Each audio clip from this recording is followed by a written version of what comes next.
You are listening to KLRN Radio, where liberty and reason still reign.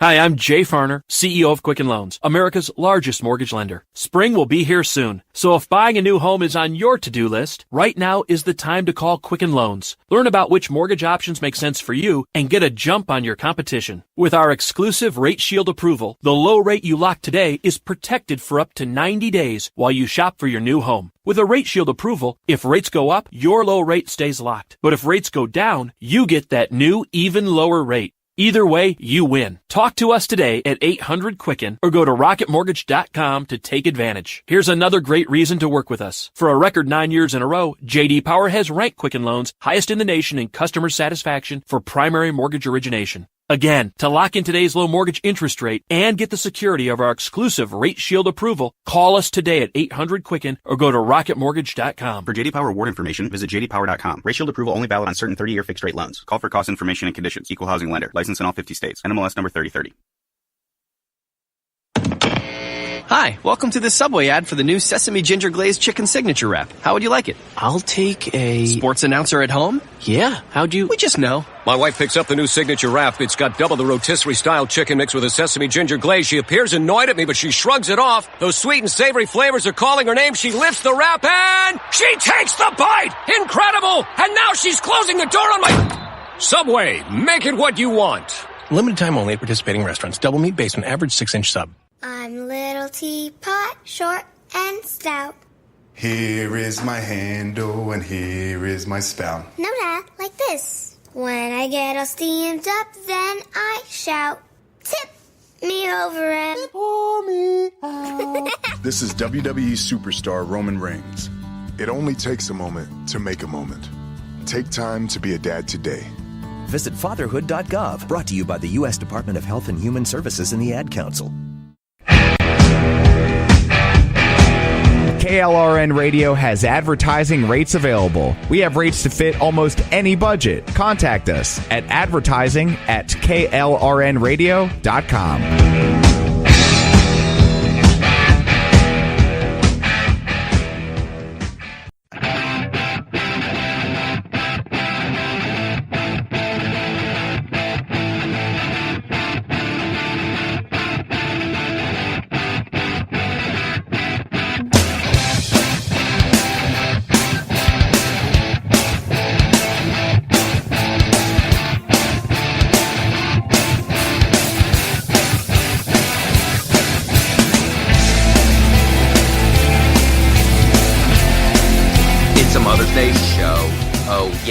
It's a Mother's Day show.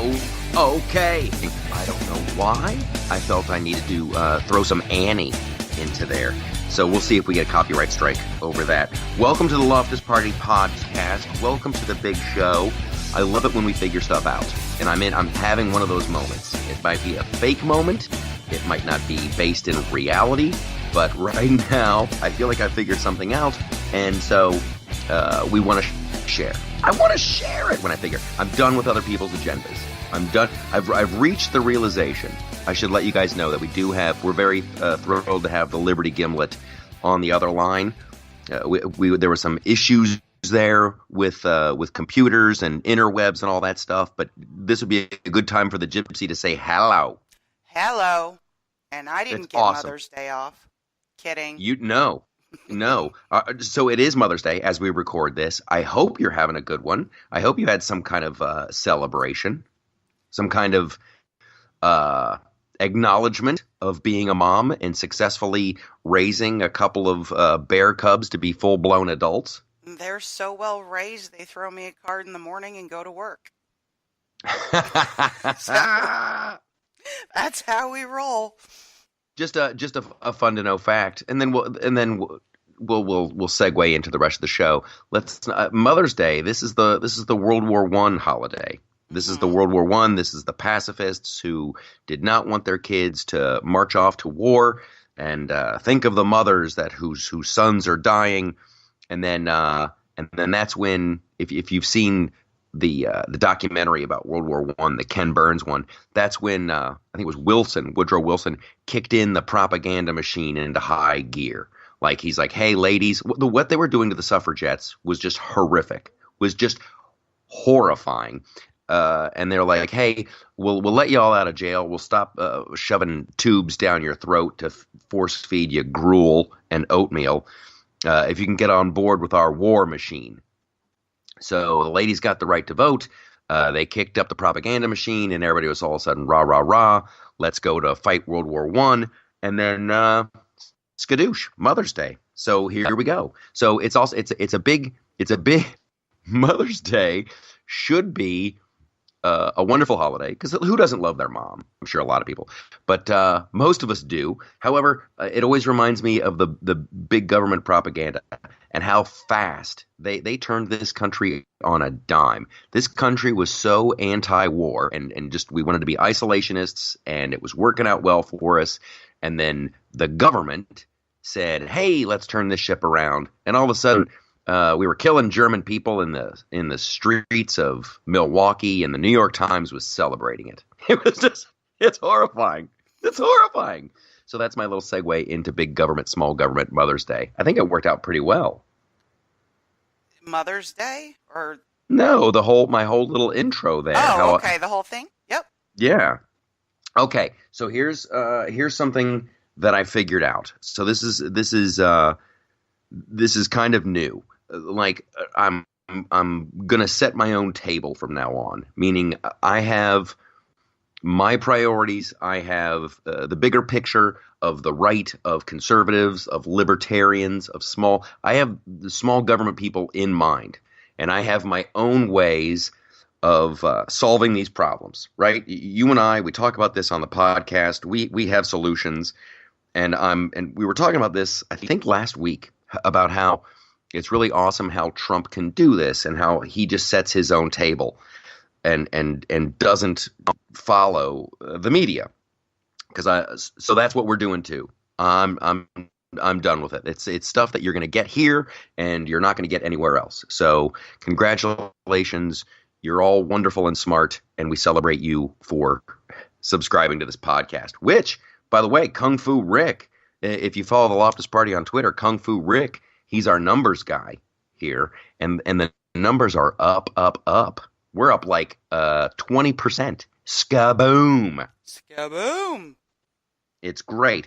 So here's one of the things that happened. I put up a video on the YouTube channel and at theloftusparty.com.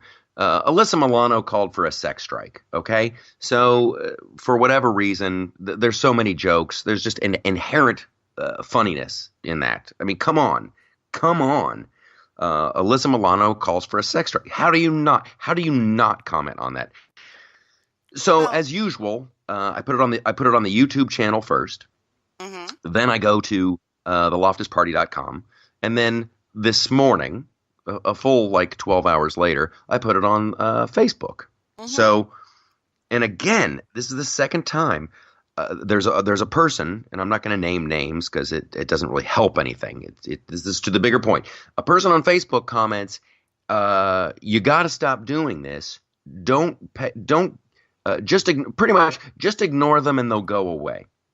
No. Just ignore it. Yeah, people like Alyssa Milano, just ignore them and they'll go away." I'm like, okay. Now this is like the second or third time, and it's not just this one person. So I'm not calling any. There's been other people in the past. I should have my Facebook open and look at other videos that I've done where people go, "Oh, just ignore them and they'll go away." She doesn't, though. Can I just tell you how much Alyssa Milano personally offends me? Mm-hmm. She likes to plant her butt in my state capital and try to pressure my governor, when she is not a resident here, to implement the laws she would like to see implemented. She campaigns for candidates like the detestable Stacey Abrams, who still won't concede her election. John Ossoff, who was less qualified to go to Congress. We're gonna dig deep. We're gonna dig deep into Alyssa Milano and to Stacey Abrams here in just a moment. But this is the bigger picture thing. The thing that I've figured out. I think that for every one person that makes a comment like, "Hey, just ignore them and they'll go away," that represents tens of thousands of people. I really believe that, And you guys, it's not going to go away. If you look around at the landscape, if you look around at why do you think socialism is popular now? Why do you think socialism is popular now? Because we ignored it. We ignored what was being taught in the schools. We ignored what was on television. We ignored what was in the pop culture. Conservatives love to do this. Small government people love to do this. They go, oh yeah, the Academy Awards. That's all just, leftists and Hollywood actors and their liberal agenda. I don't even watch. And that's the popular thing. Oh, late night, Stephen Colbert. I don't even watch. That you just, and it's a weird way. And I don't want to insult you personally. I'm just telling you, I think we're on the wrong path. And so I'm going to switch the path. I'm going to do everything I can to switch the path. When you just ignore something, that doesn't mean it ceases to exist. Now, it's going to make your life better in the short term, because who wants to watch Stephen Colbert if it's just going to drive you crazy? Here's what the left does that the right doesn't do. And it's also what I love about the right, and what I love, like, politically, like what small government people stand for. Like, so you want to do your own thing, and you want to complain, that's fine. You can do that as long as it doesn't, like, affect my life. Do your thing. As long as it doesn't affect me, I'm okay. So we've done this for such a long time. We've let everything just go for such a long time. Now it's starting to affect us. We have ignored, and I'm going to use the snowflake metaphor, but not in a way you expect. We've ignored, there's an annoying little snowflake of the Stephen Colbert show, so I'm going to ignore it. There's an annoying little snowflake of the Oscars, and I'm going to ignore it. There's an annoying little snowflake of this thing, and all of a sudden, we've ignored all these snowflakes, and you guys, there is an avalanche. There is an avalanche. Now, all of a sudden, socialism, you don't. Socialism leads to communism. Socialism, and that's Lenin. That's not me. So we've ignored all this stuff for the longest time. We haven't participated in pop culture. We have not dug in our heels for the longest time, and now there is an avalanche. And I legitimately believe now, like, you always hear this about every election. This is the most important presidential of our lifetime, of a lifetime. It's kind of getting true now. It's kind of getting true. So I'm going to completely change my tactics. For one thing, the Loftus Party live shows, like, I'm taking the message to the people. It's me and Reno Collier from the Blue Collar Comedy Tour, Brian Hayner from the Jeff Dunham Tour and his own Showtime thing, and a wonderful, wonderful comedian and musician. But this is a call to action. I know everybody's been doing great about sharing the videos, and the growth has been phenomenal. We got we had over 111 new subscribers to the YouTube channel just in the last 7 days. That's huge. But we gotta keep our pedal to the metal. We have to participate in pop culture. You have to. I used to look at these people who, their MAGA hats, and you're like, oh, they kind of just want a confrontation. I'm almost ready to be one of those people, just to, like, I don't want to get beat up, but just to prove the point. Like, we have to dig in our heels, and we have to promote one another. We have to support every artistic endeavor that's going on the right. We have to circle the wagons. Everything from the Sabo and his street art to my buddy Evan Sayet, who's got a new book out there, political comedy. I wrote a thing about it at theloftusparty.com. It's like a children's book about global warming, but it's funny. But, like, everything, I mean, not just blindly. You can't just support people blindly, but, like, we have to get involved. So if you ignore something, it won't go away.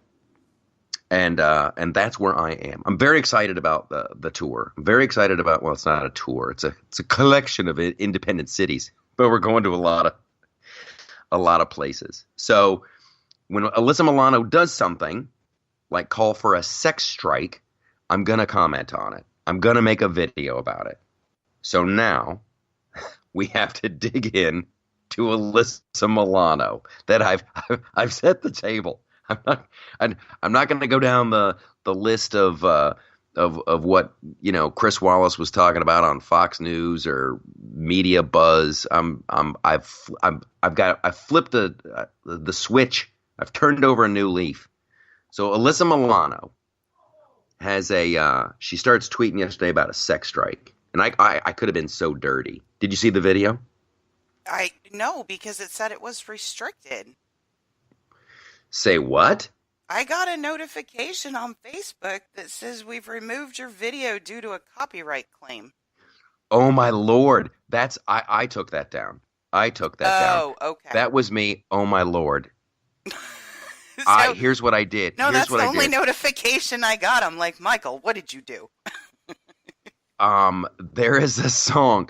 I figured this out. I do the videos, right? Mm-hmm. I edit them. I put in. I do it all myself, you guys. Right. This is why I can't thank the Patreon people enough. As we raise more money with Patreon, which I'm not criticizing. We need to do. I need help for like the editing. So here's what I figured out yesterday. I figured out how to take the audio out of a video that I record. Mm-hmm. And then add in new and different audio. So I took, oh man, what is the name of the song? What is the name? Oh, I can play it a little bit here on my phone. So I put on, oh my gosh, where is it? Scroll down. You know, you scroll up, you try to find a good Mother's Day pick. Yeah. And then, okay, here it is.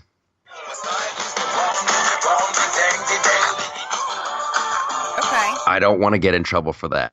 Yeah, you were under 15 seconds. Fair use. All good.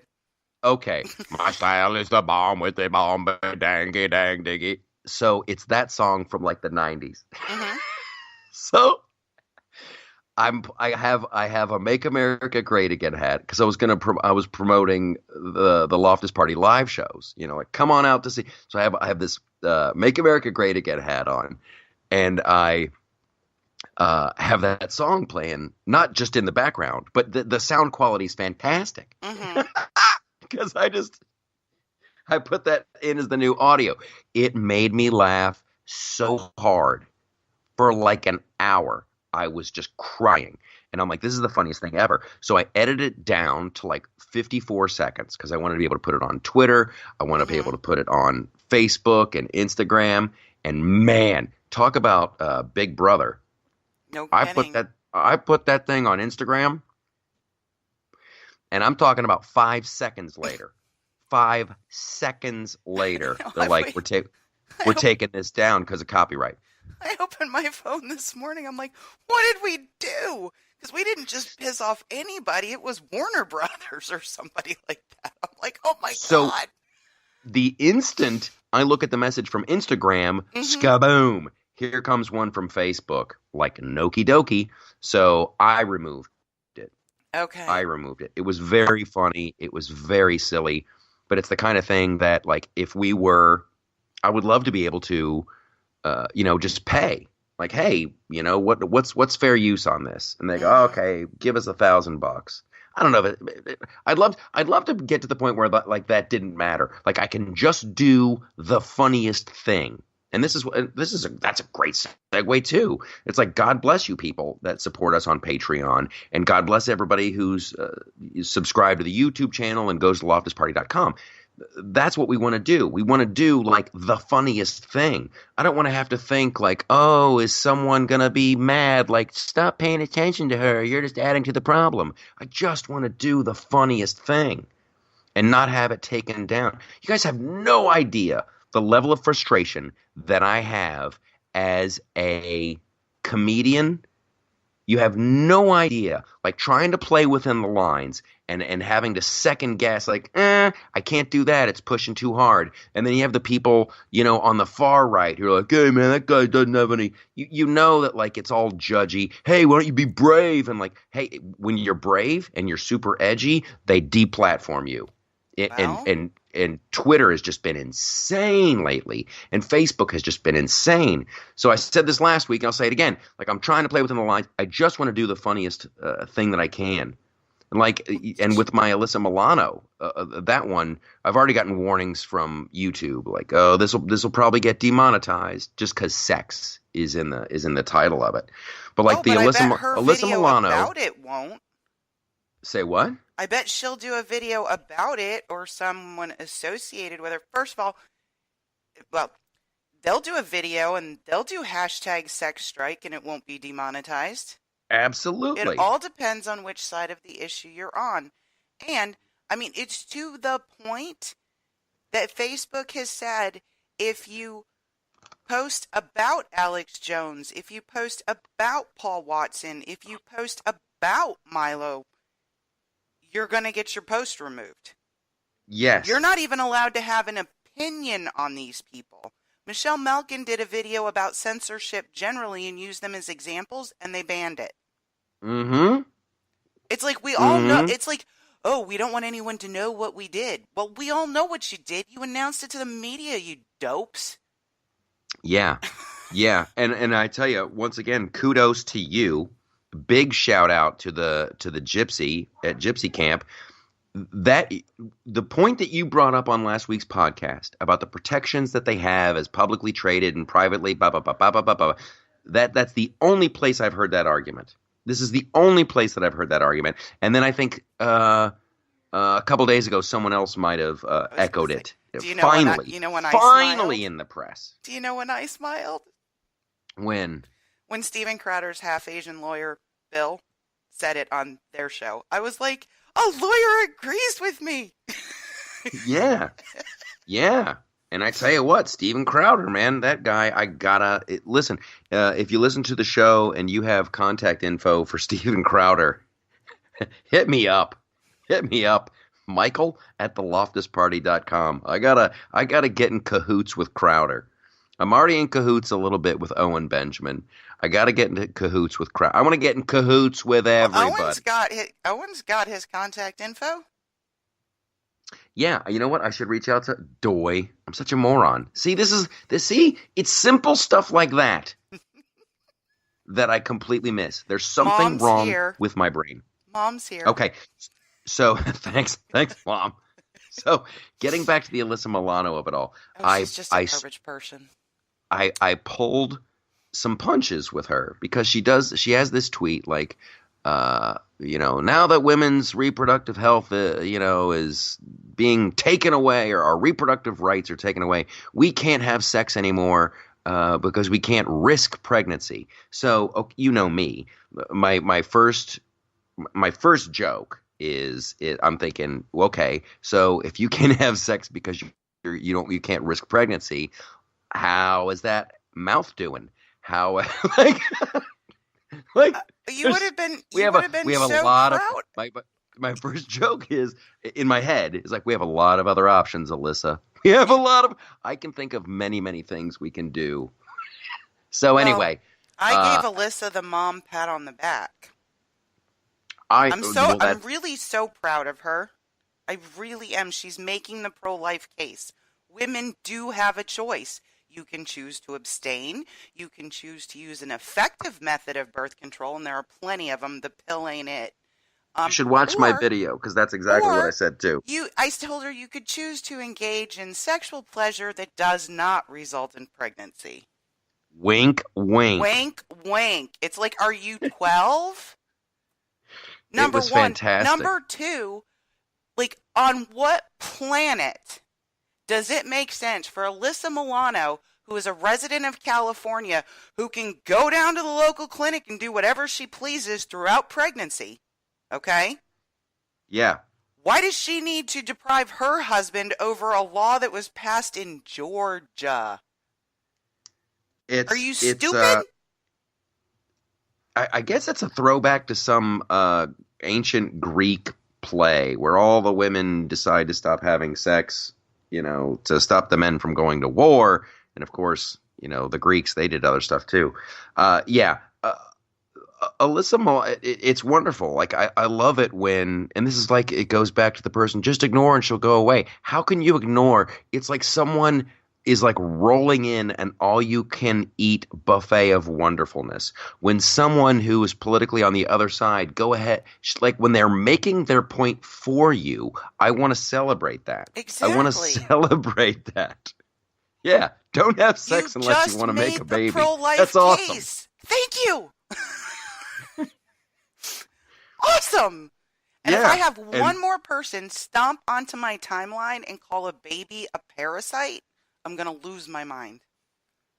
That is like the left is like science deniers. No, guys, the science is totally on my side here. Gestation is not parasitic, and that is a unique human being from the big kaboom. Yup. And talking about reproductive rights, like it's what I was saying in the video again. Like, last time I checked, you could still get birth control. Last time I checked, you could still get the pill. Last time I checked, you could still use condoms. Mm-hmm. Last time I checked, there's other things you can do. There's other stuff you can do. That, trust me, is a lot of fun. It's a lot of fun. So thank you, Alyssa Milano, for making our point and introducing people to the wild, wild world of all the other fun things you can do. Okay, here's the one I want to go to next. Oh, here's and by the way, just so everybody knows, I had it pinned to the top of my TL forever. Alyssa Milano, super Democrat, is working with a dark money group for the 2020 election. Yeah, check that out. Yeah, it's called Future Majority. And they're going to try to convince you they're all moderates. They're lying. Liars lie. Yeah. Mm-hmm. And whatever. Alyssa Milano has a lot of issues. I don't know. It's funny how she can just be like this self-appointed person, and now people like respect her opinion on anything. On anything. It's fascinating to me. Just that it's the power of just the media. You know, she took the risk and she started going out and, you know, voicing her opinion, and the media just jumped on and gave her a platform. And that's something that never happens on the right. That's something that never happens on the right. She's interfered in every Georgia election since 2014, and I've had it with her. Just, you know what? You want your TV show not to produce in Georgia anymore? I don't want it to produce here either. Just go home. Go home and stay there. Yeah. Well, it's just the left is very good about like, oh, this person is on our side. Let's lift them up. And it's something that the right needs to learn. It's something that the right needs to learn. I'm doing these live shows. in Nashville on the 28th and Huntsville on the 29th. And promoting those is the biggest challenge that I have faced in my stand-up career. I've been doing stand-up a long time, and I have been in show business for a long time. Getting radio stations to promote a show that is pro-small government, that's pro-individual freedoms, that is pro-conservative, and is pro-Trump is the biggest challenge I've ever faced. The media has done a wonderful job at branding us all as the worst human beings who have ever walked the face of the earth. Racist, homophobe, bigot. It's not a joke. It's sadly it's very, very real. And I'm finding this out. There's and I don't want to name names yet, but like professional acquaintances of mine who I'm very, very friendly with that have radio shows and have syndicated radio shows, and they're like, I'm very sorry. We can't have you talk about that. We can't have you joke about that. Like, I'm getting the cold shoulder, and it's very sobering. It's very sobering. So as a guy, and I'm gonna start talking about heroes here. As a guy, so now I'm reaching out. Andrew Klavan and his podcast over the Daily Wire. That guy came through like a champ. I'm not going to do his show this Tuesday. He's out of town. He apologized. He's going to be giving a speech at some university campus. So I think I'm doing it a week from Tuesday. However, Larry Elder, the Larry Elder show, you can hear him on Salem Radio. He's syndicated. He's come through like a champ. I'm reaching out to Tucker Carlson and their people. Let's see what happens there. But it's so wild that, you know, I have a lot of faith in the producers over at Tucker Carlson and Fox and Friends and all that stuff.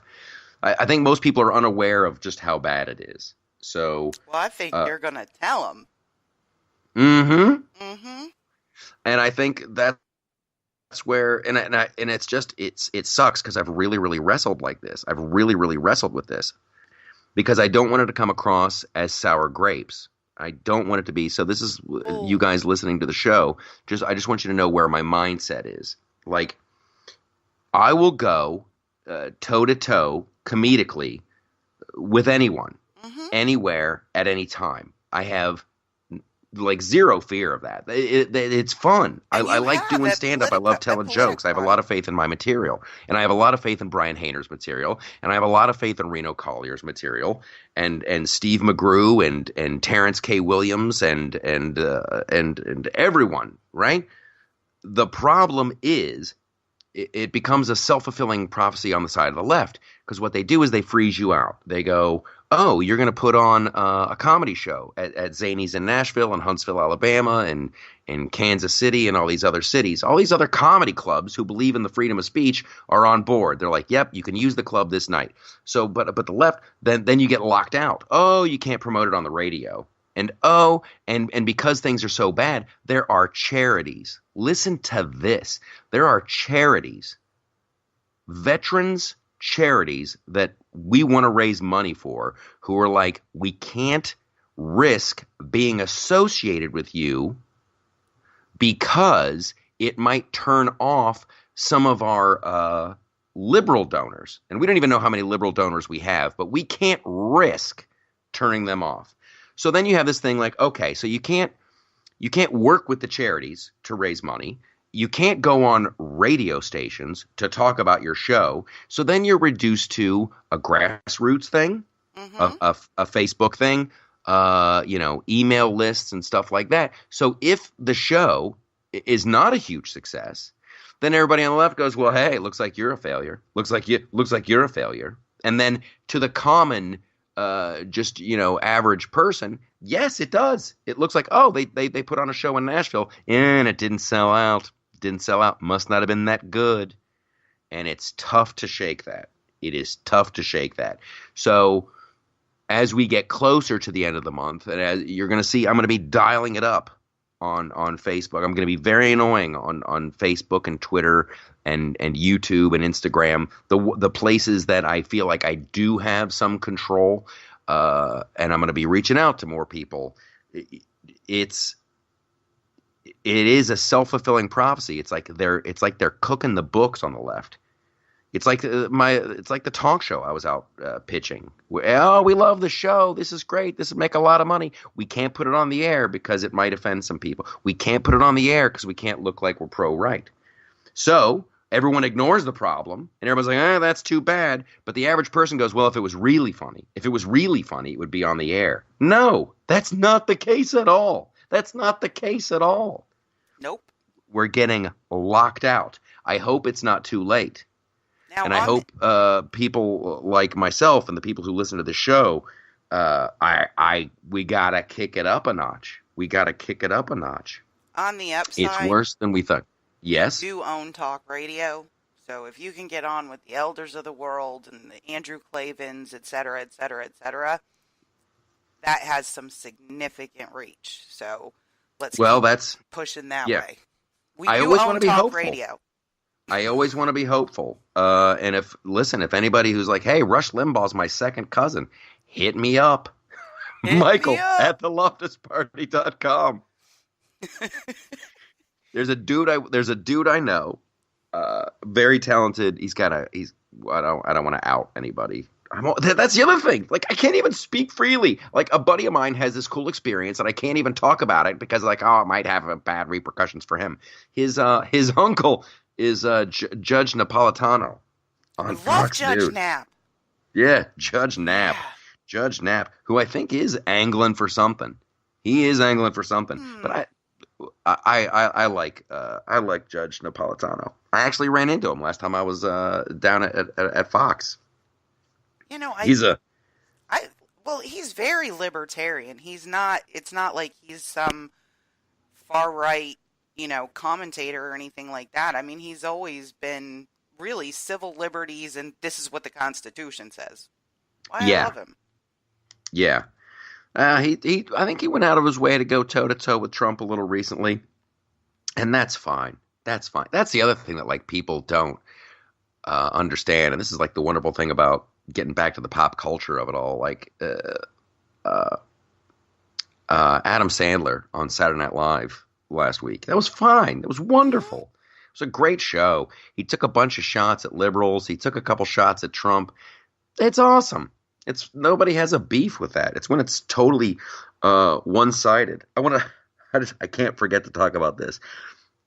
Trump gave Pete Buttigieg a nickname, called him Alfred E. Newman, the guy from Mad Magazine. Now, Pete Buttigieg, it was very kind of funny, his response. Like, I don't even know who that is. Maybe it's a generational thing. Taking a little shot, calling Trump old. Mm-hmm. So Pete Buttigieg claims to not even know who he's talking about. If you go to Mad Magazine's Twitter, Mad Magazine describes himself in their bio at the top of their Twitter page. So like Mad Magazine, it's a comedy magazine since with Pete Buttigieg on the cover.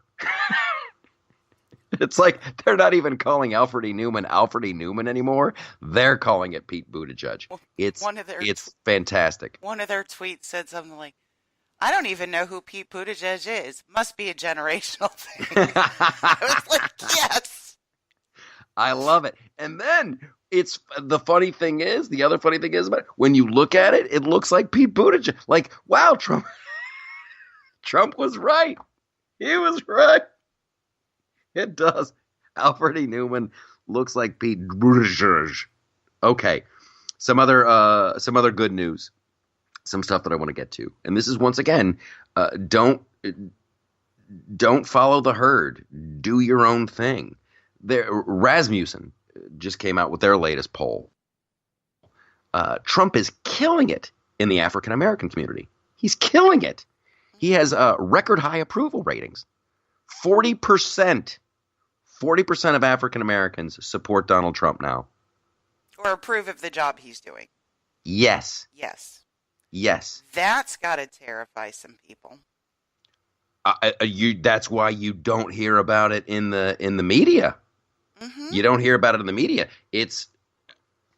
I remember in 2016 when he was going to the black community and saying, "What do you have to lose? What do you have to lose?" And a lot of people are like, "Oh, what's he doing? Wasting his time. The black community is a big voting bloc. They always go Democrat." Bah, bah, bah, bah, bah, bah. And Trump just did his own thing, and holy crap, that's great.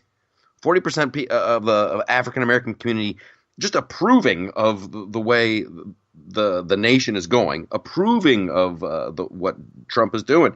That's ginormous. We should be celebrating. And this leads me to what's that? It's Thomas. I don't know how to pronounce his last name. Sowell. Mm-hmm.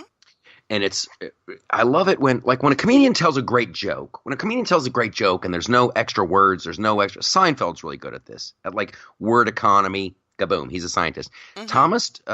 Thomas Sowell does it very well at all. And it's I read a quote by him and it was like hit me like a bolt out of the blue. Don't judge a program by its intention, judge it by its results. Exactly. And I'm pretty sure but like I always, it's always been a big thing. Like when I get on stage and I'm doing like a debate and I'm going back and forth, and I got another one coming up at the Melrose Improv. For you Southern California fans, another one coming up at the Melrose Improv. I'm doing this We the People thing where I'll be the comic on the right. But it's like, it's just wonderful because I think we've been so conditioned to do this. So many people on the left who have good hearts and good intentions. When you start talking about, well, maybe we should reevaluate, food stamps. Maybe we should reevaluate this social program or that one. And they always flip out. You want to smack the food out of the mouths of babies and what? It's like, listen, you guys, it's not going well. Like our education system, it's not going well. Not at all. It's getting worse. Mm-hmm. Like our education system's getting worse. And when you have, like pro-right small government policies, you do see improvements in these, poor communities because there's more jobs, there's more opportunities. And with jobs comes, hey, there's insurance, and hey, there's paid leave, and there's so much wonderful crap about having a job. It's unbelievable.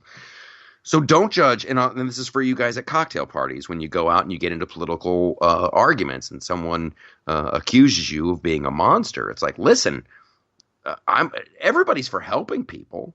Good Lord, I want to help people. I just don't think that this is the way to go. It's not working. We've got a huge percentage of like 11th graders in California who can't read or do math at grade level. It ain't working. It ain't working.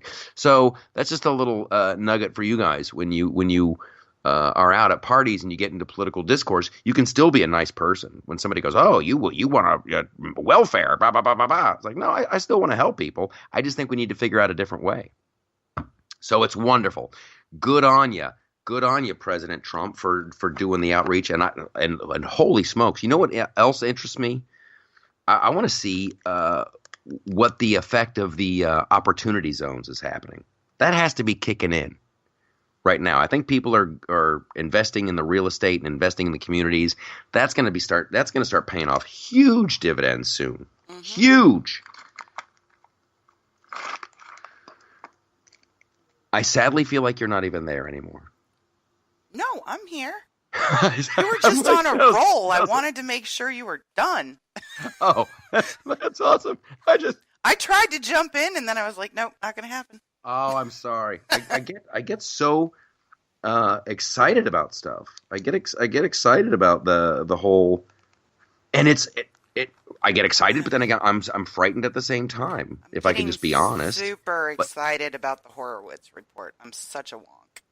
Well, okay, I want to talk about that. I sincerely do. Mm-hmm. However, like by every metric that you would call the Obama administration good, okay, like the media, and this is what really has me concerned. It's tinfoil hat corner. But by every metric where, Obama's got a tough row to hoe. I guess this is as good as we can do. Hey, the GDP, we almost hit 2. That's about as good as it's going to get. Like all of the way. Yeah, in every way that they praised Obama for his accomplishments with the tough hand he was dealt. The Trump administration and these policies are absolutely crushing it. Absolutely crushing it. Things are going swimmingly well. And if you look at the newspapers and if you look at the news, they would have you believe we're barely hanging on. We're having a constitutional crisis. Oh, a constitutional crisis. So with that level, and then you've got a large portion of the population that believes them. That's the thing that has me concerned. That's why we got to get out and message it. I got to talk about the constitutional crisis too. We got to get into that. However, it goes to socialism, capitalism. Like Frank Luntz today is talking to don't even use the word capitalism because it has such a negative connotation. Like you got to give up on that word. Like he's telling Republicans who are looking to run and get elected in 2020, you've got a pollster telling Republicans don't use the word capitalism. It's got a negative connotation.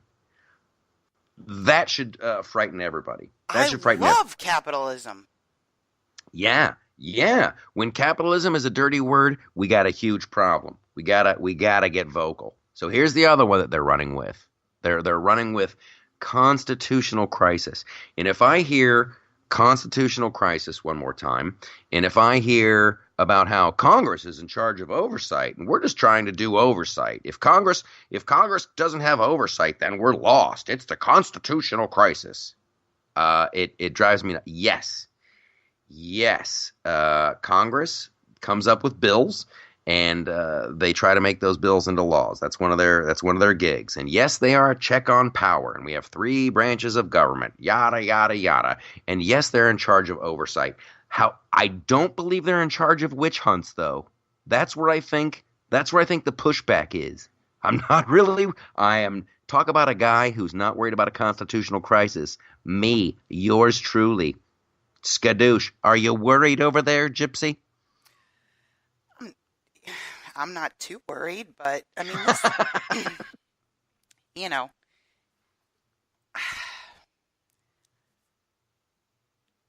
it's hard. How do you put it?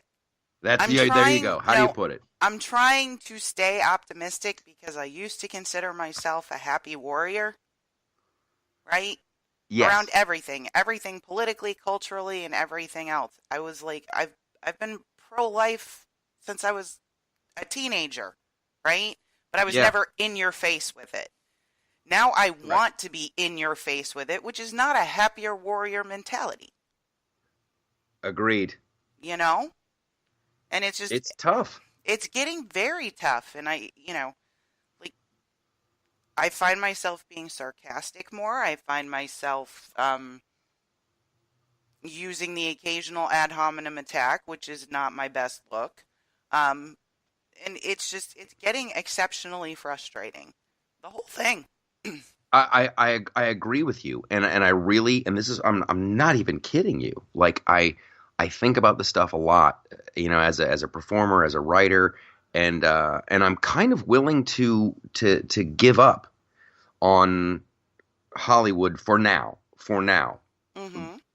But there's not a lot of, and it's not like I want to be a hero. Okay, I want to tell jokes, and I want to make it, and I want to make a living, and I want to be able to take care of my family. That's what I want to do. And I've been telling jokes for a long time. I like to think I'm good at it. But there's not a lot of, if you're on the right and you're watching and you're paying attention and you're well informed, there's not a lot to be joyful about. You see something and you think it's hilarious because of the hypocrisy or whatever, and you think it's hilarious, and there's not a lot of people you can share that feeling with. And like someone needs to start. And that's what I'm trying to do, because I don't want to be like the angry old dude just sitting around, damn these liberals with their policies, bad, bad. Like nobody wants to be the angry fist shaky person until it's time. Like when it's really time, I'll be right there with you, shaking my fist at the sky. However, this goes to the whole point of the show. Like you will become angry if you don't kick back and have someone you can laugh with and just look at this. It's ridiculous.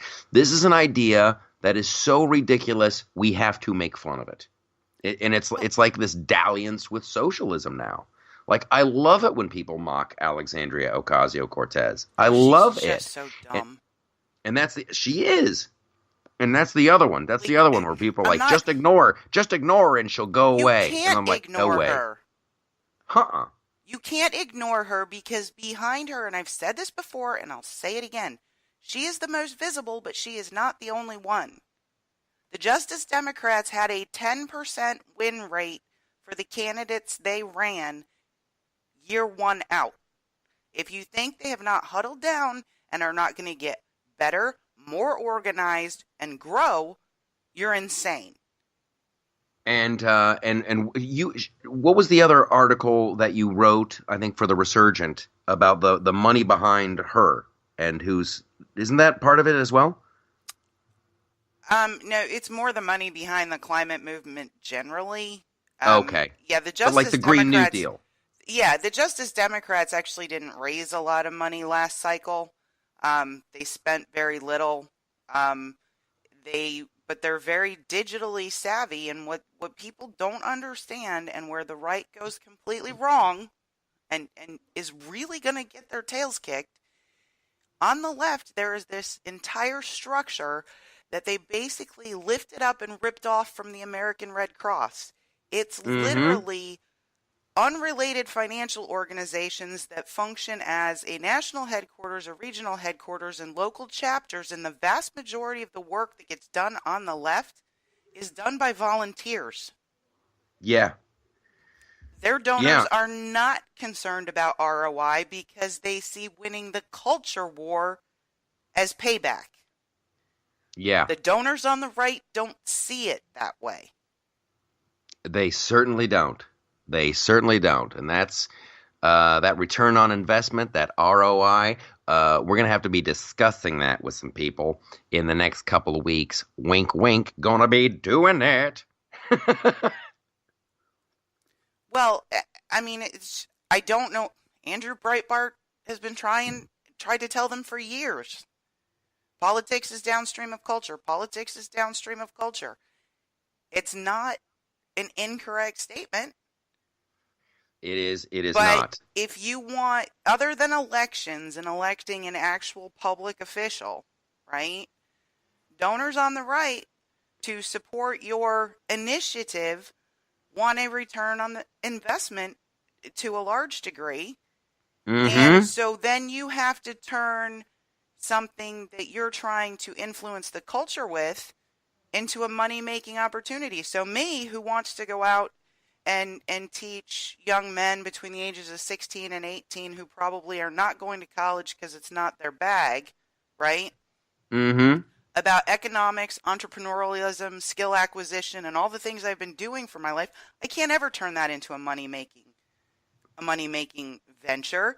But wouldn't it be nice to have these groups of young men going out into the culture who believe in capitalism, own their own businesses, and have a more conservative view about what should be going on in the economy?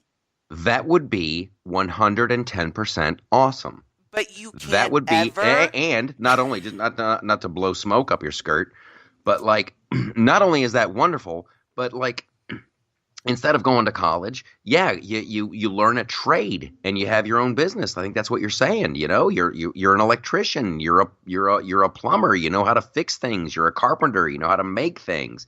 Not only is that good for us as a society, it's wonderful what it gives back, not only culturally, but like then we have people who can build things. Then we have people who can make things. Well, I mean, it's a win-win-win. I even had it lined out and sent the proposal to, I won't name names, various right-minded, right-wing organizations, and even organizations that just want to support education and opportunity for people, right? Yeah. We'll finance a food truck, and then we're going to teach these kids about business by actually having them run the food truck. Because at 16, you can work in a fast food restaurant. I think it's great. We're going to go to festivals. We're going to do this. We're going to do that. So eventually, we would bring money back in to pay it off, right? But these kids were actually going to learn how to make money. Oh my gosh, I have so many ideas. And you and I should talk about this off the air. About I'm not even kidding. I'm lining up some meetings. I'm going to be talking to some people, but there would be some. There's a wonderful way to fold this in, and I think I can help with that. So that's a great thing. And like you know, food trucks and you know, learning how to cook and learning the restaurant business and learning how to be a carpenter and learning how to weld and learning how to be a plumber and an electrician and all these wonderful, noble endeavors. They're awesome, and we need them. If we don't make things as a country, if we don't create things as a country, we're lost. We're done.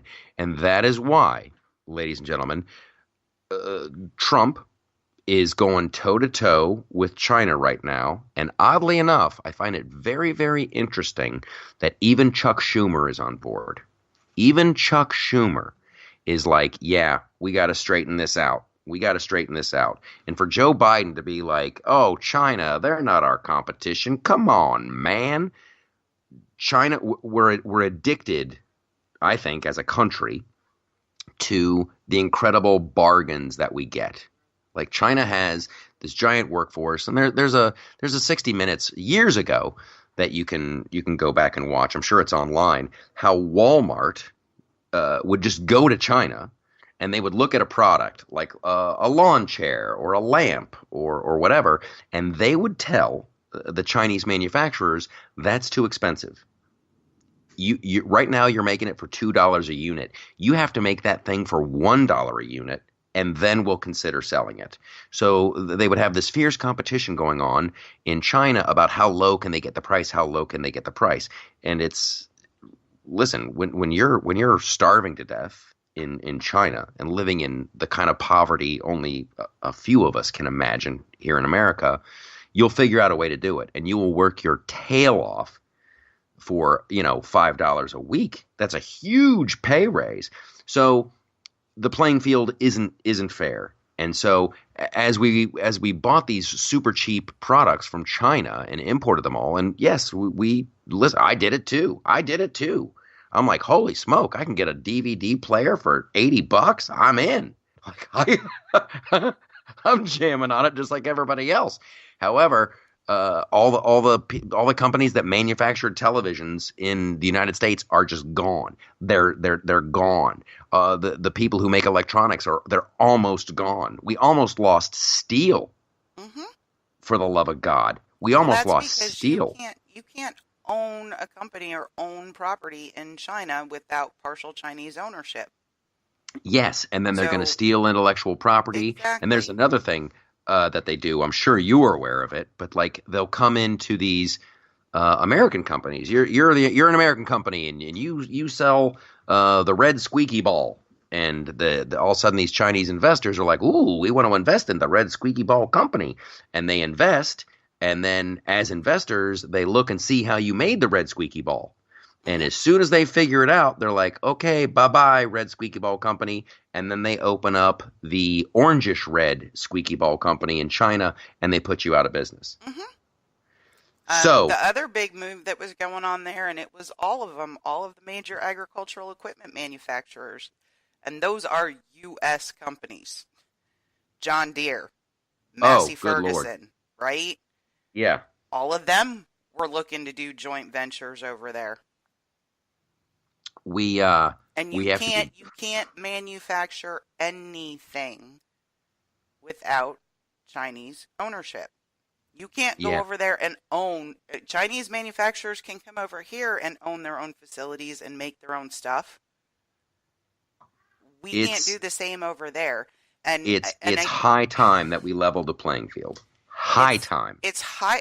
Well, I actually heard one pundit, and I can't even remember who it is right now, going, maybe Nixon just shouldn't have opened them up in the 70s. Maybe that was a really dumb thing to do after all. Well, that's a great debate. That's a great thing to think about. You can't go back in time. They wouldn't be the economic powerhouse they are now.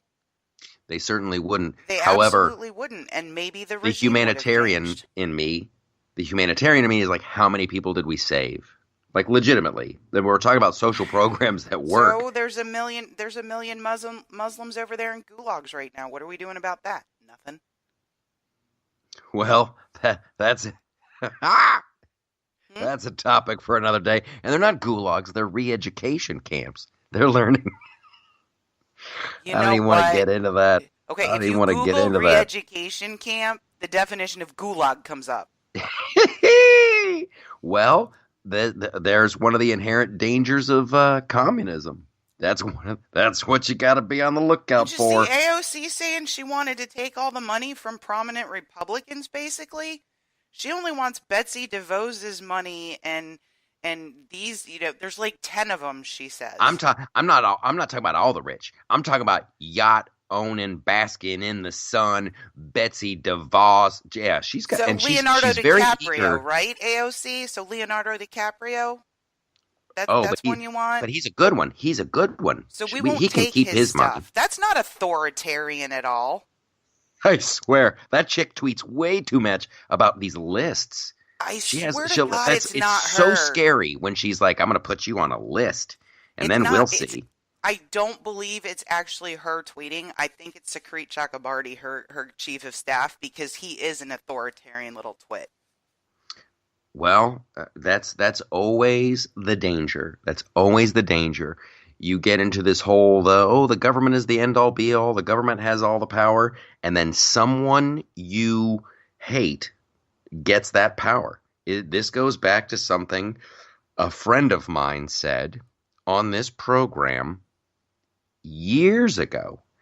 If you are afraid of Donald Trump as president, then you think government's too big. Mm-hmm. And you said it years ago, and it rings true today. Like these people, and you see the memes going around about gun control, and the government should take the guns. And it's like the meme of Trump. It's like, man, these people, they call me Hitler. They say I have too much power, and then they're begging me to take away their guns. Like it's that kind of hypocrisy. Yep. Like they haven't thought this through, and someone needs to make fun of them, and in a fun, gentle way that only the Loftus Party can. Well, and not only that, Trump is destroying all of our norms. Wait, who's talking about killing the Electoral College, packing the courts, repealing the Second Amendment? Who? What? Yes. What norms has Trump violated?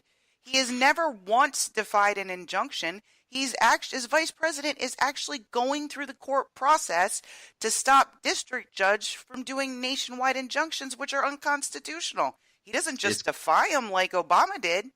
There's another insight that you get when you enjoy this program. It's too funny. It's, he's talking to the Ukrainians. He's talking to the Ukrainians. Well, who was Hillary Clinton talking to? Where was she getting her information? And blah, blah, blah, blah, blah. Oh, he's destroying our norms. Who's really destroying the norms? It's wonderful, and it's funny, and it's full of hypocrisy. And we got to help each other out. We got to help each other out, because when something's good and people rally, good things happen. And I'll let you guys go with this. Chick-fil-A, they sell an awesome chicken sandwich. I'm sorry, but it's just good. It's just delicious.